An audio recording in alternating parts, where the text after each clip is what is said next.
വരുന്ന കോൾ ഞാൻ മേരിക്കുട്ടി. ആ കറക്റ്റില്ലേ, ജയസൂര്യ മേരിക്കുട്ടി.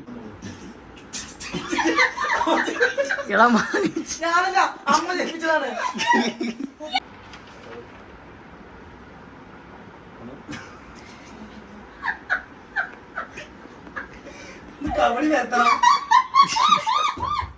എന്താന്ന് എനിക്കൊരു കാര്യം പറയാനുണ്ട്.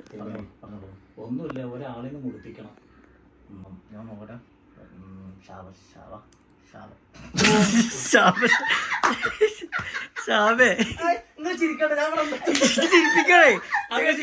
അത് മുടിപ്പിക്കണ അവരെന്നെ, അത്രേ ഉള്ളൂ. നാളെ ഇതാ പറഞ്ഞത് ചതയം ചതയം. അവരെ വീടിന്റെ മണ്ണ് എന്തെങ്കിലും വേണോ? മണ്ണ് എന്തെങ്കിലും, അവരെ മുടിനാരെന്തെങ്കിലും അങ്ങോട്ട് വെക്കുക.